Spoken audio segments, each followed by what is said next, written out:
Hello student, RPS classes के YouTube channel पर आपका स्वागत है।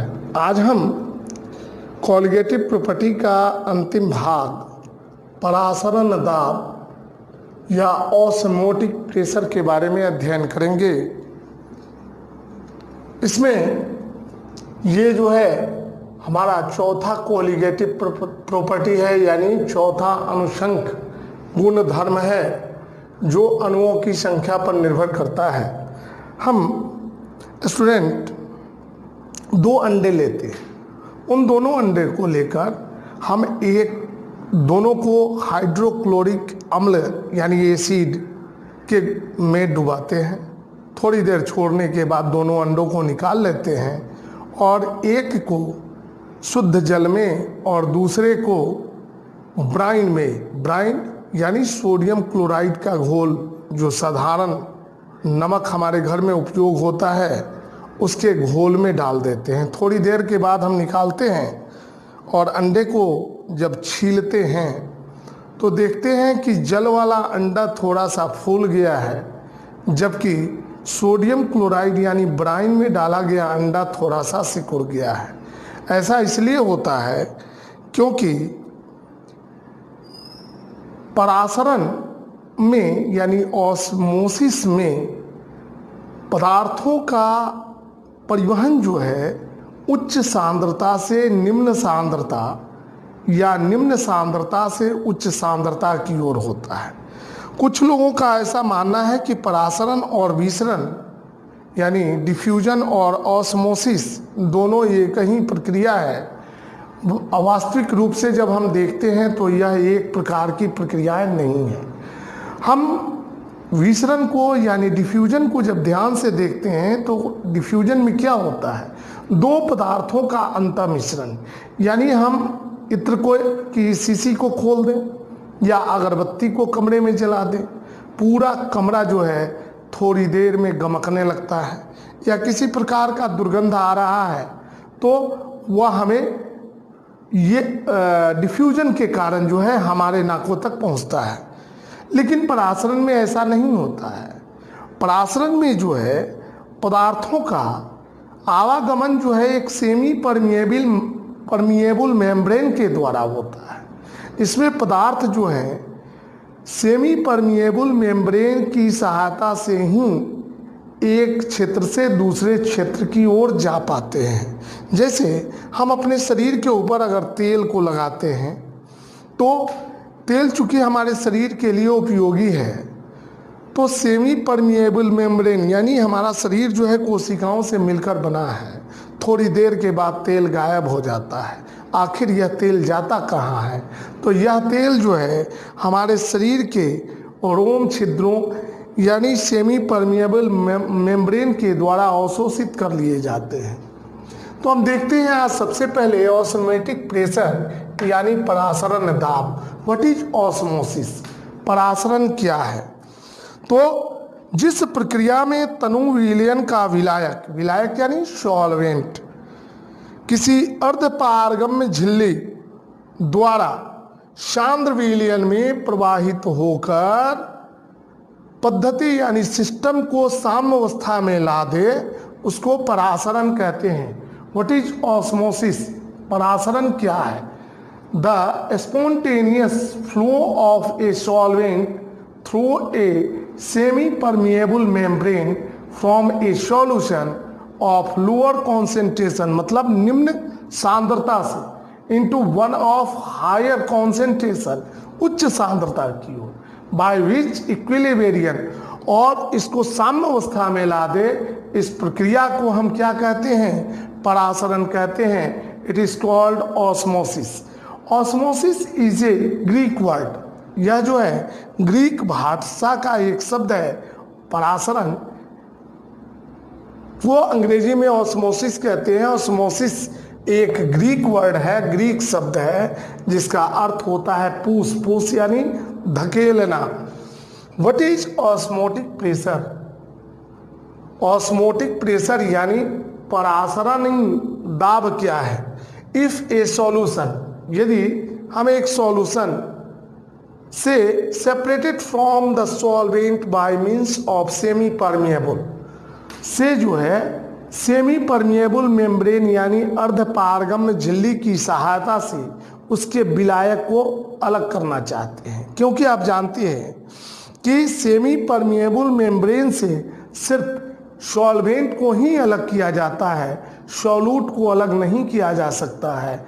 क्योंकि सॉल्यूट के जो मॉलिक्यूल होते हैं, जो कण होते हैं, पार्टिकल्स होते हैं, ये बड़े आकार के होते हैं। तो by means of semi permeable membrane the pressure must be applied, दाब लगाया जाता है to a solution in order to check the inflow of the solvent and establish equilibrium in the system is called osmotic pressure of solution. यह क्या है? परासरणी दाब क्या है? यदि किसी विलयन को विलायक से एक अर्धपारगम्य झिल्ली द्वारा अलग रखा जाए तो विलायक को विलयन में जाने से रोकना तथा साम्य अवस्था को स्थापित करना, इसके लिए लगाए गए दाब को उस विलायक का परासरणी दाब कहते हैं, ऑस्मोटिक प्रेशर कहते हैं। तो आप वीडियो को पॉज करें और इसे नोट करें। अब इसके आगे हम देखेंगे परासरणी दाब में प्रयुक्त होने वाले विभिन्न प्रकार के विलयन। ये 3 प्रकार के विलयनों के नाम आपने सुना होगा। यह है आइसोटोनिक, हाइपरटोनिक और हाइपोटोनिक यानी समपरासरणी विलयन। दूसरा जो है इसको कहते हैं अति परासरणी विलयन और तीसरे को कहते हैं अल्प परासरणी विलयन। इनके बारे में हम बारी बारी से जानते हैं, तो आप वीडियो को पॉज करें और इसे नोट करें।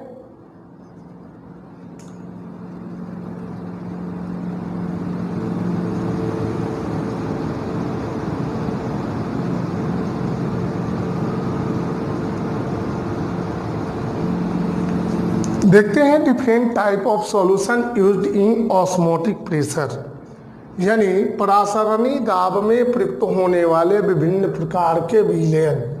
इसमें पहला है isotonic solution. Isotonic solution are these which have equal osmotic pressure, मतलब वैसे विलयन जिनका परासरणी दाब समान हो उसको आइसोटोनिक सॉल्यूशन यानी समपरासरणी विलयन कहा जाता है। जबकि वैसे विलयन जिनका परासरणी दाब दूसरे विलयन की परासरणी दाब से अधिक हो तो इस प्रकार के विलयन को अति परासरणी विलयन कहते हैं। और तीसरा है यदि किसी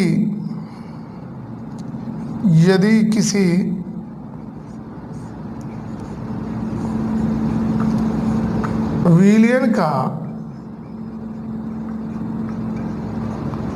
परासरणी दाब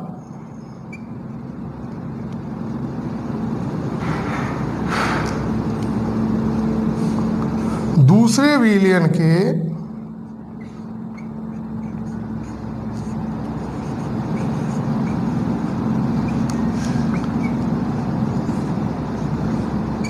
परासरणी दाब यानी ऑस्मोटिक प्रेशर दाब से कम हो, यहां देखिए अधिक है तो इसको अति परासरणी कहेंगे, कम हो तो इस प्रकार के विलयन को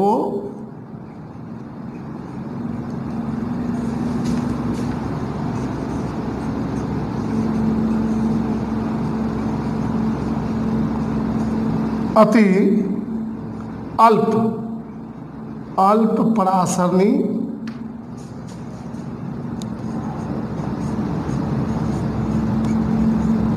विलयन कहते हैं।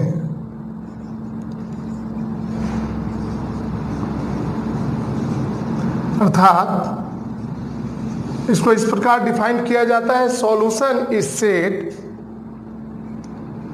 A solution is said to be a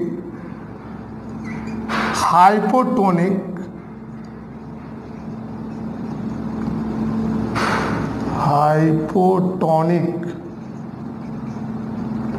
solution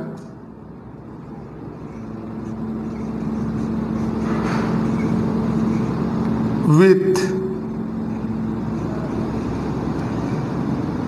respect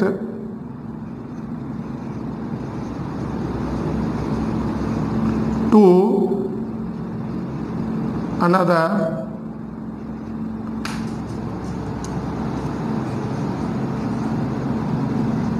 if it has a less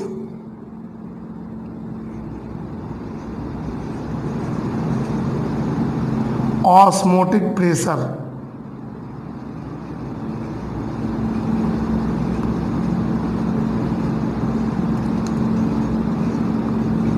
तो उसको क्या कहेंगे? हाइपोटोनिक। यानी परासरण दाब के आधार पर विलयन को 3 वर्गों में बांटा गया है: समपरासरणी विलयन, अति परासरणी विलयन और अल्प परासरणी विलयन। यानी isotonic solution, hypertonic solution, hypotonic solution. जिनमें जिन विलयनों का परासरणी दाब समान हो उसको आइसोटोनिक कहते हैं। जिसमें एक विलयन का परासरणी दाब दूसरे विलयन के परासरणी दाब से अधिक हो उसको अति परासरणी विलयन यानी हाइपरटोनिक कहते हैं। और तीसरा जो है, जिस विलयन में अगर एक विलयन का परासरणी दाब दूसरे विलयन के परासरणी दाब से कम हो तो उसको हाइपोटोनिक सॉल्यूशन कहा जाता है। अब देखते हैं हम लोग आगे। वीडियो को पॉज कीजिए, नोट कीजिए।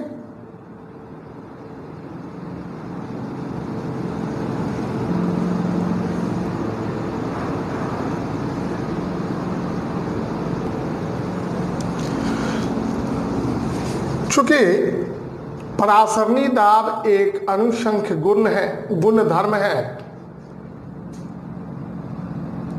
चूंकि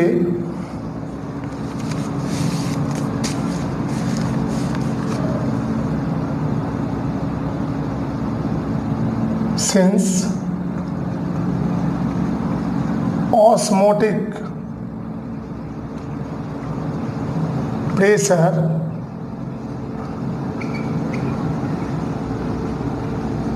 is a colligative property,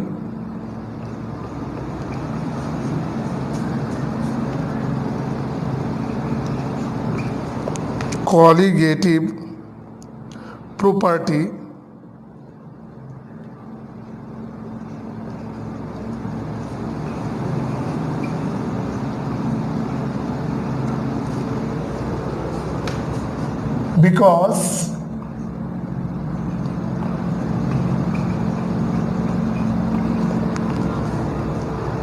it is depend because it is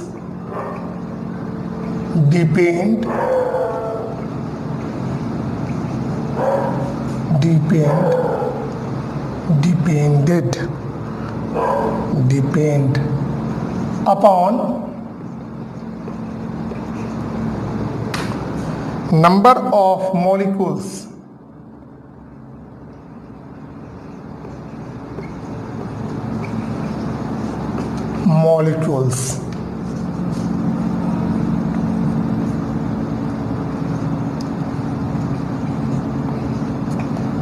क्योंकि परासरणी दाब एक कॉलिगेटिव प्रॉपर्टी यानी अनुषंग गुण धर्म है, क्योंकि यह अणुओं की संख्या पर निर्भर करता है। अब हम एक प्रयोग को देखते हैं, प्रयोग को करते हैं। It is a experimental truth, it is A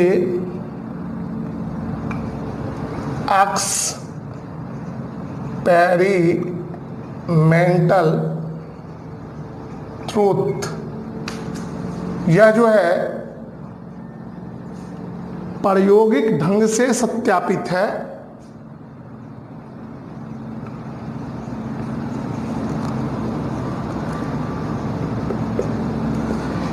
eight a given temperature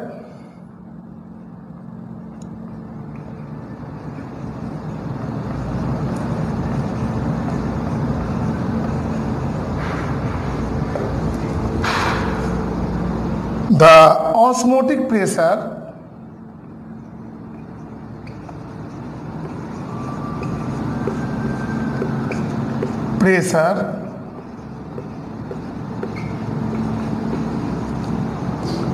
of a dilute solution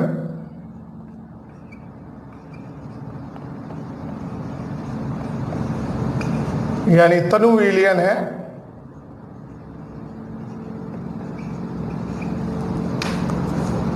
is directly proportional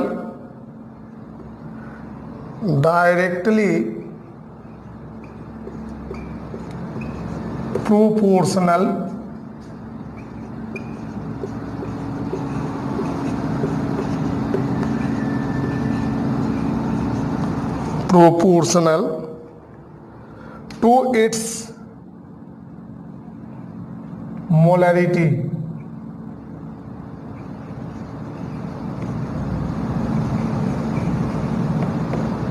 मोलरता के समानुपाती होता है। चूंकि अनुषंग गुणधर्म चूंकि परासरणी दाब एक अनुषंग गुणधर्म है, क्योंकि यह अणुओं की संख्या पर निर्भर करता है, यह प्रायोगिक ढंग से सत्यापित है।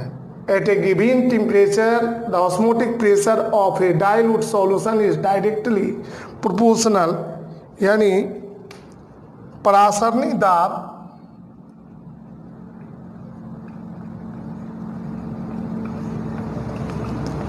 किसी दिए गए ताप पर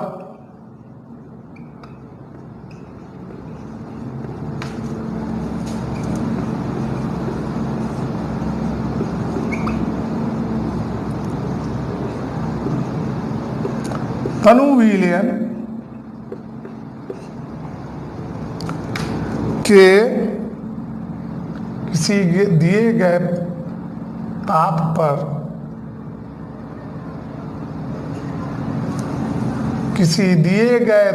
पर तनु विलयन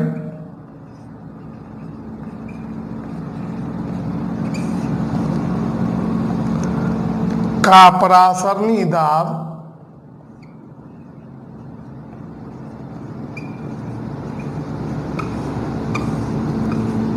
उसके मोलरता के समानुपाती होता है।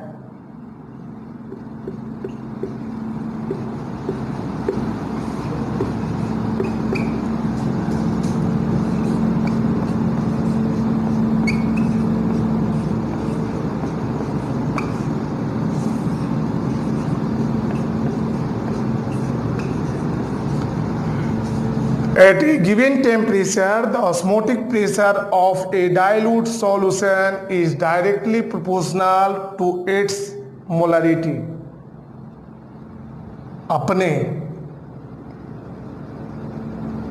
अपने यानी ऑन मोलरिटी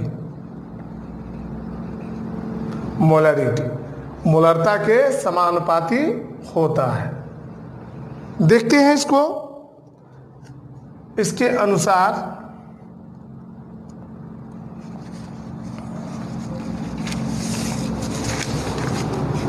thus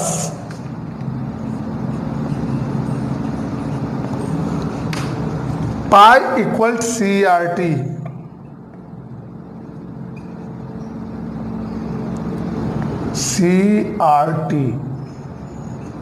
ये हमारा इक्वेशन 1 है, जहां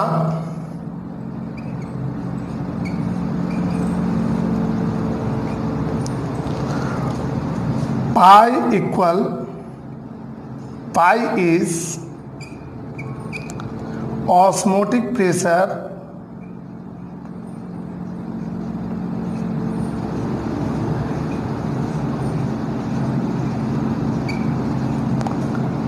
of dilute solution। तनु विलयन का परासरणी दाब क्या है? पाई है। डाइल्यूट सॉल्यूशन से equal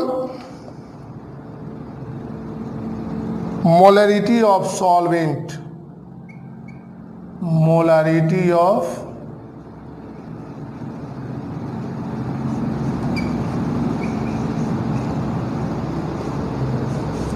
molarity of solution.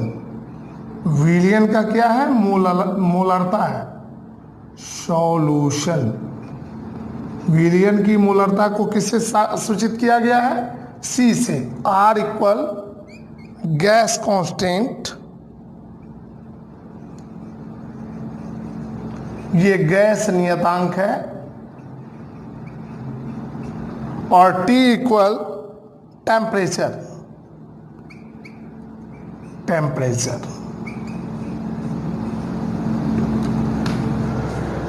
Equation 1 को देखिए।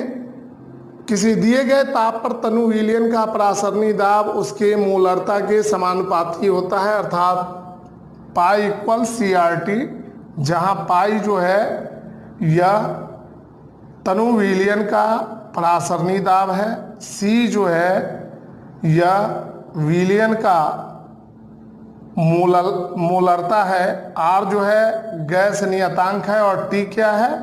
तापमान है, उस विलयन का तापमान है। आगे देखते हैं।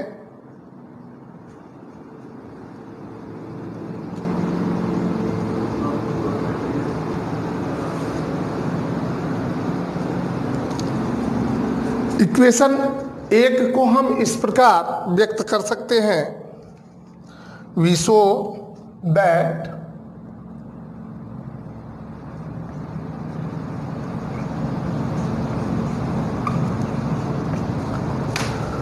इक्वेशन 2, इक्वेशन 1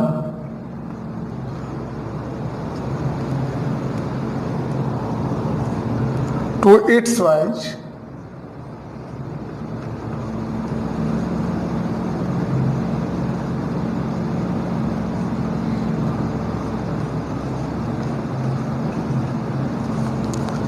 पाई इक्वल, इस प्रकार हम लोग व्यक्त कर लिख सकते हैं इसको। Equation pi equal N/V CRT, C की जगह पर NV RT, वेयर जहां C इक्वल N/V के हमारा इक्वेशन 2 होगा।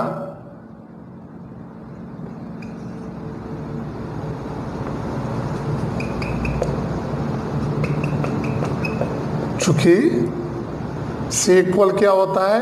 N/V होता है, कॉन्सेंट्रेशन इक्वल, जहां वेयर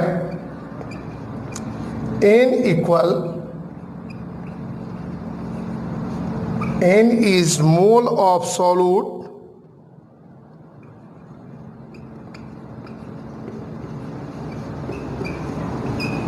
of dilute solution,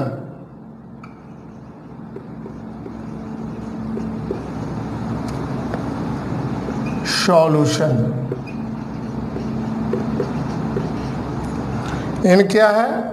ये जो है तनु विलयन में उपस्थित विलय का मूल है। V equal volume of solution, V क्या है? विलयन का आयतन है,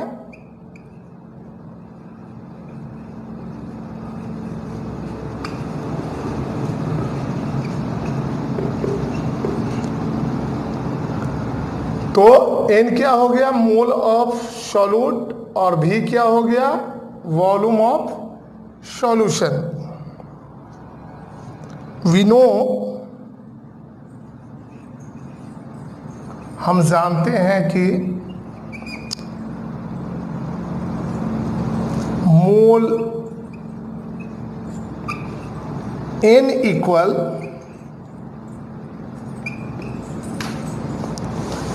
W by M, W by M. Mole बराबर क्या होता है, W फॉर वेट और M for mass.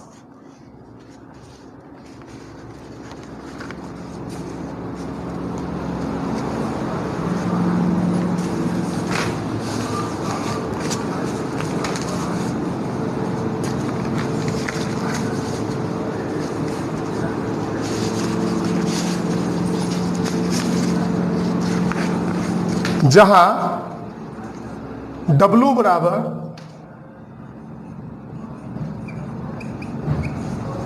where W is mass of solute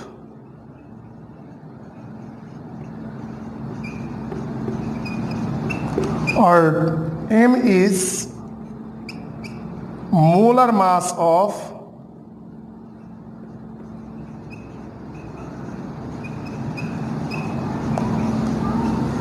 solute. W क्या है, यह विलय का द्रव्यमान है, और M क्या है, विलय का आणविक द्रव्यमान है, सॉल्यूट। पुट द वैल्यू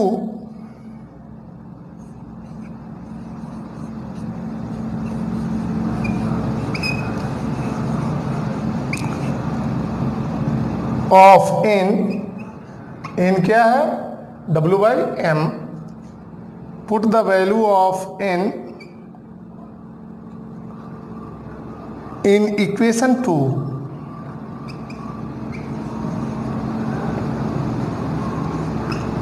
हम इक्वेशन 2 में n के वैल्यू को रखते हैं तो क्या हो जाएगा, पाई इक्वल क्या है, n बाई वी है, तो n के जगह पर क्या रखेंगे, W पाई m आ जाएगा, m इंटू वी, और इसके बाद RT। R क्या है, गैस कांस्टेंट है, T क्या है, टेम्परेचर है। ये हमारा इक्वेशन 3 होगा, समीकरण 3।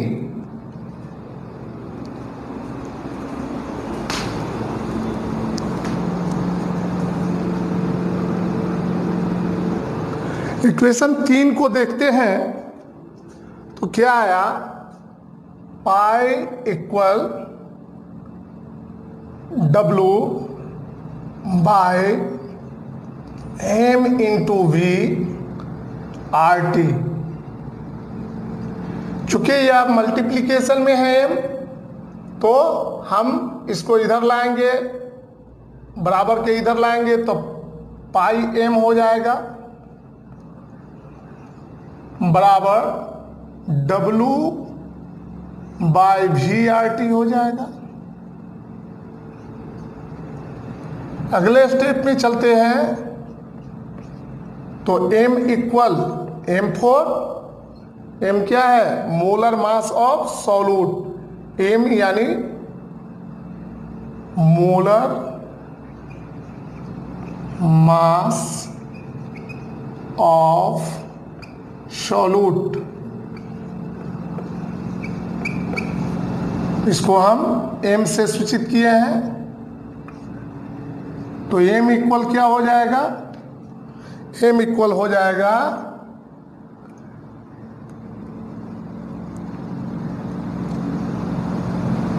पाई m, और ये मल्टीप्लिकेशन में है तो RT को इधर लाते हैं तो ये डिवाइड में हो जाएगा,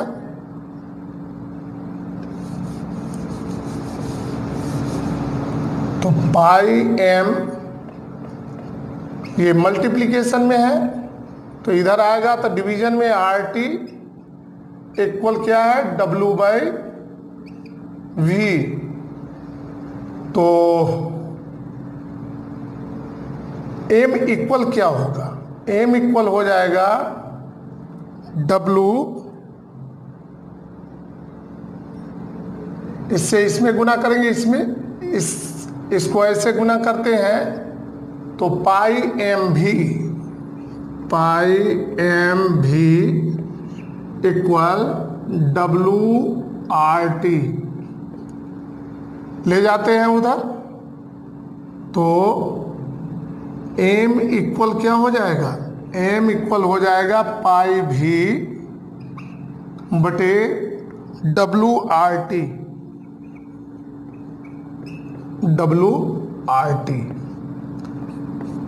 ये हमारा इक्वेशन 4 है, समीकरण 4 है। From equation 4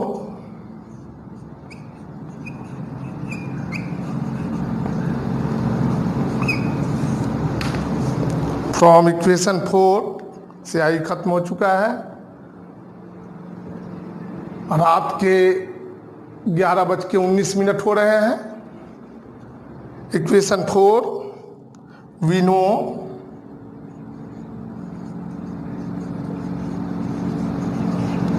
the molar mass of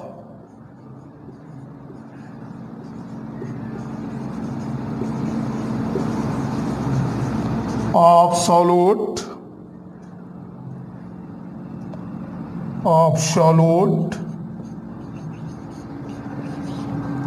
of a dilute solution। तो स्टूडेंट इस प्रकार जो है, मतलब इक्वेशन समीकरण 4 की सहायता से हम किसी तनु विलयन के में उपस्थित विलय के का मोलर मास जो है यानी आणविक द्रव्यमान को ज्ञात कर सकते हैं। इसको हम मिटाना भूल गए थे, इसको हम मिटा दिए। इस प्रकार आज हमने क्लास 12 के दूसरे पार्ट सॉल्यूशन को यहाँ समाप्त किया।